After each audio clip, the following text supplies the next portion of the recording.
ఓం మహాగణాధిపతయే నమః. ఓం గురుభ్యో నమః. ఓం శ్రీమాత్రే నమః. అరుణాం కరుణాతరంగితాక్షీం ధృతపాశాంకుశపుష్పబాణచాపాం అనిమాదిభిరావృతాం మయూకైః అహమిత్యేవ విభావయే భవానీ. శ్రీమాత్రే నమః.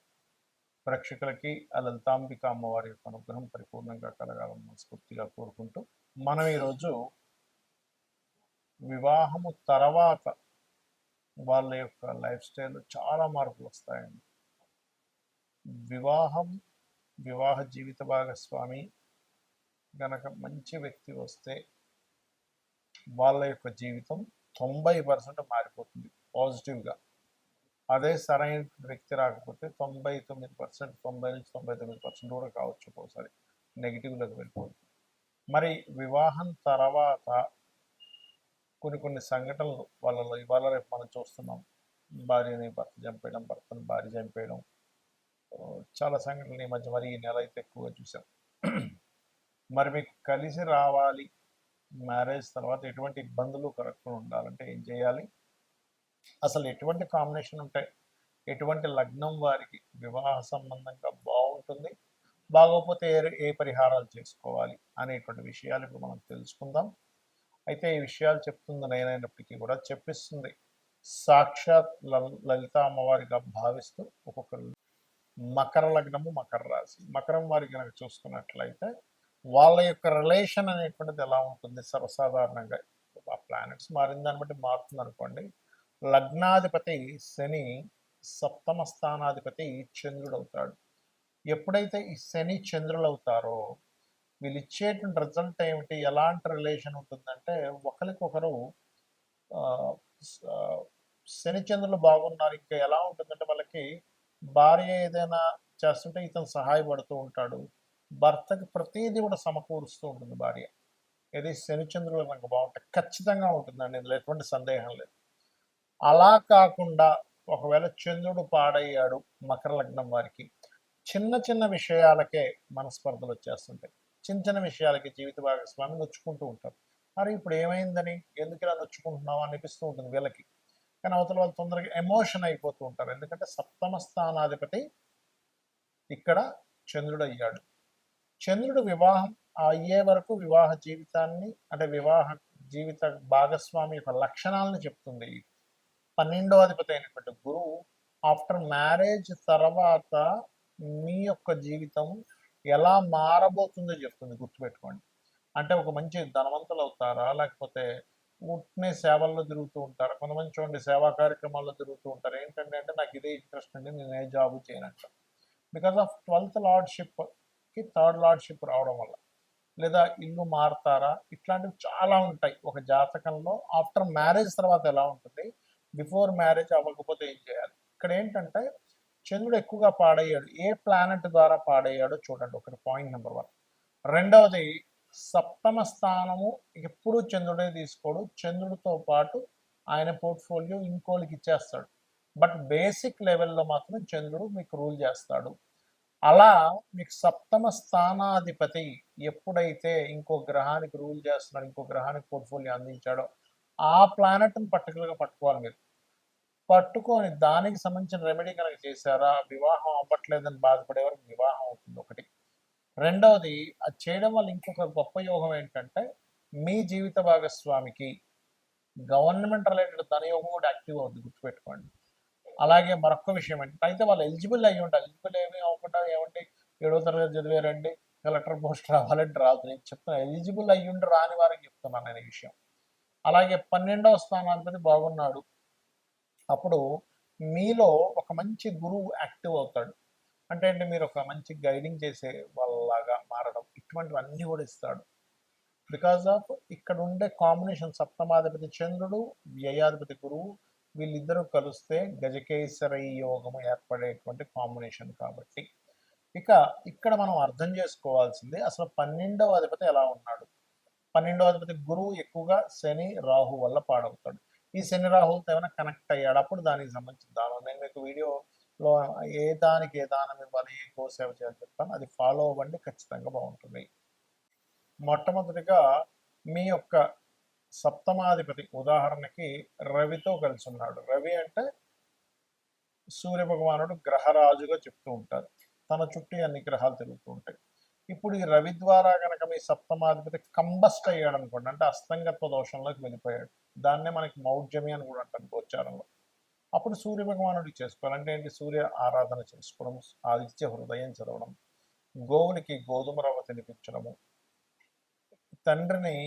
తండ్రితో గొడవ పెట్టుకోకుండా తండ్రిని చక్కగా గౌరవించడం, తండ్రి కాళ్ళకి నమస్కరించుకోవడం చేస్తూ ఉంటే ఆత్మకారకుడు సూర్య భగవానుడు, తండ్రి కారకుడు, మెడికల్ వీటికి కారకుడు, ఎవరికైనా మెడికల్ సంబంధించిన ఏదైనా సేవలు చేస్తూ ఉండాలి. అప్పుడు సూర్య అనుగ్రహం కలుగుతుంది.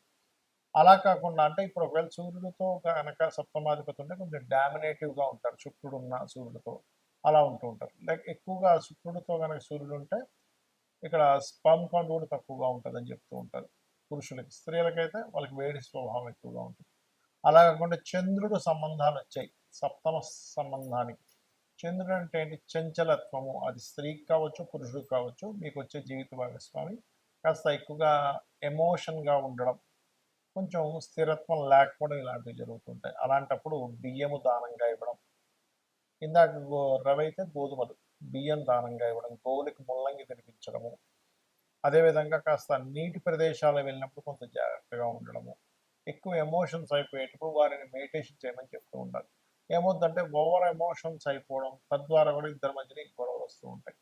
అయితే ఇక్కడ సప్తమ స్థానం అనేటువంటిది ఎప్పుడు కూడా జీవిత భాగస్వామి యొక్క రూపురేఖల్ని, వాళ్ళు ఎలా ఉంటారు అనేటువంటి చెప్తుంది. కానీ 12వ స్థానం అనేటువంటి ఒకటి ఉంటుంది. అదేమిటంటే మీ మ్యారిటల్ లైఫ్ ఆఫ్టర్ మ్యారేజ్ తర్వాత ఎలా ఉంటుందో అని చెప్తుంది. దానికి కూడా ఇప్పుడు ఇందాక మనం చెప్పుకున్నటువంటి రవి సంబంధం వస్తే ఈగో క్లాషెస్ వల్ల, చంద్ర సంబంధం వస్తే ఓవర్ ఎమోషన్స్ వల్ల, అంటే నా ఎమోషన్స్ నీకు అర్థం అవ్వట్లేదు, లేకపోతే నీ ఎమోషన్స్ నువ్వు సరిగా వ్యక్తపరచట్లేదు అనేటువంటి ఎక్కువగా వస్తుంటాయి చంద్రుడు. కాబట్టి బియ్యం దానంగా కూడా మెడిటేషన్ చేయడం చేస్తుండాలి. ఇక కుజుడు సంబంధం వచ్చింది అనుకోండి సప్తమాధిపతికి, లేదా 12కి సంబంధం వచ్చింది అనుకోండి, అనవసరమైనటువంటి చిన్న చిన్న గొడవలకే పోలీస్ స్టేషన్స్కి వెళ్తూ ఉంటారు. లేకపోతే మ్యాన్ హ్యాండ్లింగ్ అంటూ ఉంటారు. కొన్నిసార్లు భర్త భార్యను కొడితే కొన్ని సందర్భాల్లో భార్య కూడా భర్తను కొట్టేటువంటి ఉంటాయి. ఎందుకు అంటే కుజుడు గొడవలకి కారకుడు, పోలీస్ స్టేషన్స్కి కారకుడు. అలాంటప్పుడు ఏం చేయాలి? సుబ్రహ్మణ్యేశ్వర స్వామి ఆరాధన, లేనట్లయితే చక్కగా గోవులకి క్యారెట్స్ తినిపించడము, మరియు అదేవిధంగా కుజగ్రహం దగ్గర దీపారాధన చేయడము, కందులు దానంగా ఇవ్వడం చేస్తూ ఉండాలి. కొన్నిసార్లు బుధగ్రహ సంబంధం వస్తుంది. సర్వసాధారణంగా బుధగ్రహ సంబంధం వచ్చినప్పుడు జీవిత భాగస్వామి మంచి తెలివైన వాళ్ళు, బిజినెస్ రిలేటెడ్ ఉంటాయి. కానీ ఆ బుధుడు పాడై సంబంధం వచ్చింది, అంటే నీచ సంబంధం వచ్చింది, ఇంకో పాపగ్రహంతో కలిసి ఉన్న బుధుడు, అలాంటప్పుడు ఏమైపోతుంది అంటే ఇంకా వాదిస్తూ ఉంటారు జీవిత భాగస్వామి. మీరు ఏం చెప్తున్నా సరే దాని మీద ఒక వాదన, మీరు మంచి చెప్పిన వాదన వస్తుంది, ఏదైనా ఇష్యూ వచ్చినా వాదన, ఖచ్చితంగా వాదన వస్తూ ఉంటుంది బుధుడు పాడైతే కనుక. అలాంటప్పుడు ఇంట్లో ఎక్కువగా విష్ణు సహస్రనామాలు వింటూ ఉండాలి. బుధగ్రహానికి సంబంధించిన పెసలు దానంగా ఇవ్వడం, మరియు అదేవిధంగా గమనించుకున్నట్లయితే దీంతో పాటు మీరు గోవులకి గోంగూర తినిపించడము, ఇటువంటివి చేస్తూ ఉన్నట్లయితే చాలా అంటే చాలా మటుకు క్లియర్ అవుతుంది. ఇలా ఉన్నప్పుడు ఏంటంటే ఆర్గ్యూ చేయకుండా పక్కకి వెళ్ళిపోవడం మంచిది. ఇంకా ఎక్కువ ఆర్గ్యూ అవుతూ ఉంటే, ముఖ్యంగా 12వ స్థానానికి దగ్గర సంబంధం వస్తే ఇంకా ఎక్కువ ఇబ్బంది వస్తూ ఉంటుంది. అదేవిధంగా బంధువర్గం మూలంగా కొన్ని అపనిందలు పడడం, నువ్వు భర్తను సరిగ్గా చూసుకోవట్లేదంట, భార్యను సరిగ్గా చూసుకోవట్లేదంట అని. అది ఒక్కొక్కసారి మీరు ఎంత బాగా చూస్తున్న ఒక చిన్న ఇష్యూయే అది అందరికీ వెళ్ళిపోవడం, గాసిప్ లాగా ఇట్లాంటివి జరుగుతుంటాయి. మరి గురుగ్రహం చాలామందికి ఏమనిపిస్తుంది అంటే గురువు మంచివాడికి కదండి, కలిసి ఉంటే ఇంకేంటి. కానీ మీ లగ్నానికి పాపి అయి సప్తమాధిపతితోనో 12తోనో, లేదా సప్తమ పోర్ట్ఫోలియోతోనో 12వ పోర్ట్ఫోలియోతో కనుక కనెక్ట్ అయ్యి పాప అయితే కనుక అప్పుడు జరిగేది ఏమిటంటే, చూడ్డానికి బయటకు కొన్నిసార్లు కొంతమంది వాళ్ళు బాగా ధర్మంగా ఉన్నారనిపిస్తుంది, కానీ వాళ్ళు కొన్ని అధర్మపరమైనటువంటి పనులు చేయడం వల్ల, ఎథిక్స్ లేకుండా చేసిన పనుల వల్ల ఇద్దరి మధ్యన విభేదాలు వస్తూ ఉంటాయి. లేకపోతే ఇంట్లో భర్త కానీ భార్య కానీ పూజ చేస్తానంటే భార్య వద్దనడం, ఇటువంటివి ఎక్కువగా జరుగుతుంటాయి గ్రూప్ ఆడైనప్పుడు. అలాంటప్పుడు దక్షిణామూర్తి ఆరాధన చేయడము, శనగలు దానంగా ఇవ్వడం, మీరైనా ఇవ్వచ్చు, మీ జీవిత భాగస్వామితోనైనా ఇప్పించవచ్చు. అలాగే గోవులకి గోసేవ చేసుకుంటూ అరటికాయలు, సన్నగా తురిమి అరటికాయలు, మనం కూర వండుకునేది అరటి పళ్ళు కాదండి, అరటికాయలు తినిపించడం చేస్తే బాగుంటుంది. ఇక కొంతమందికి డైరెక్ట్గా శుక్రుడే పాడవుతాడు. అంటే ఇది ఎంత డేంజరస్ అంటే, ఇది ఎక్కువగా మన ధనుర్లగ్నానికి ఎక్కువ దీని ఎఫెక్ట్ ఉంటుందండి. ఎందుకంటే షష్టమ లాభాధిపతి పూర్వజన్మ కర్మకారకుడు. సో ఎప్పుడైతే పూర్వజన్మ కర్మకారకుడే పోర్ట్ఫోలియో వహించాడు అనుకోండి, అప్పుడు ఏమైపోతుందంటే మరింత ఎక్కువ ప్రభావం చూపిస్తూ ఉంటుంది.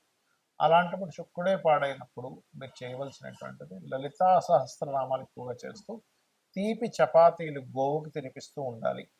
దీంతో పాటు శుక్రవారాలు ప్రధానంగా అమ్మవారి ఆలయాలకు వెళ్ళడం చేస్తున్నట్లయితే ఖచ్చితంగా మీకు ఈ యొక్క ప్రభావం అనేటువంటి తగ్గుతుంది. ఇక మరి కొంతమందికి శని ప్రభావం ఉంటుంది సప్తమ స్థానానికి. అలాంటప్పుడు ఏమవుతుందంటే లేట్ మ్యారేజెస్ అవ్వడం, ఎప్పుడు ఏదో ఒక నిందలు పడ్డం వివాహం తర్వాత, అదేవిధంగా వివాహం తర్వాత చాలా విషయాలు లేట్ అవ్వడం జరుగుతుంటుంది. అలాంటప్పుడు ఏమీ కంగారు పడకుండా మీరు చక్కగా నువ్వులు దానంగా ఇవ్వడము, గోవులకి బెల్లం తినిపించడం ఇట్లా చేస్తుంటారు. ఇక రాహుకేతువుల ప్రభావం వస్తే ముఖ్యంగా రాహు ఇల్యూజన్కి, ఇమాజినేషన్కి కారణం. వచ్చేటువంటి వారి ఎక్స్పెక్టేషన్స్ ఎక్కువ పెట్టుకుంటారు. కాబట్టి రాహు ప్రభావం ఉన్నప్పుడు దుర్గా ఆరాధన చేయడం, మినుములు దానంగా ఇవ్వడం చేస్తూ ఉండాలి. కేతు ప్రభావం ఉంటే కాస్త సెపరేషన్, అప్పుడప్పుడు దూరంగా ఉండడం జరుగుతుంటుంది. దాన్ని అర్థం చేసుకోవాలి. చాలామంది ఏమంటారంటే నేను దూరంగా ఉంటాను అనుకున్నప్పుడు అదేమవుతుంది, దూరంగా ఉండే యోగాలు భార్యాభర్తల మధ్యన వచ్చినప్పుడు వీళ్ళు కొంతకాలం దూరంగా పెడుతూ ఉండాలి. అందుకే మనకు చూడండి ఆషాఢ మాసంలో అమ్మ అమ్మాయిని ఫస్ట్ టైము వాళ్ళ పుట్టింటికి పంపిస్తూ ఉంటారు. అంటే ఏమిటంటే కొన్ని సార్లు కొన్ని విషయాలు ఆ గ్రహస్థితులు అలా ఉన్నప్పుడు అది వాంటెడ్లీ మనం చేస్తే దాని యొక్క దోషం పోతుంది. అయితే ఎవరికైనా వివాహం అవ్వట్లేదు, ఇలా శని సంబంధమనో, రాహుత్వ సంబంధమనో, పాప సంబంధం సప్తమాధిపతికి వచ్చినప్పుడు లలితా సహస్రనామాల్లో ఉన్నటువంటి గొప్ప నామం అవుతుంది. అది చేసుకుంటే ఖచ్చితంగా మంచి సంబంధం, త్వరగా వివాహం అవుతుంది. ఓం కామేశబద్ధ మాంగళ్య సూత్ర శోభిత కందరాయ నమః. ఇక వివాహం అయిందంటే కానీ మాకు ఇబ్బంది వస్తుంది, ఎప్పుడు ఏదో గొడవలు వస్తున్నాయి అనుకున్నప్పుడు మీ వ్యయాధిపతి అంటే మీ 12వ స్థానాధిపతి, 12వ పోర్ట్ఫోలియో కారకుడు ఏ గ్రహం ద్వారా పాడైందో తెలుసుకొని మనం ఇప్పుడు చెప్పినటువంటి దానాలు ఇవ్వడం.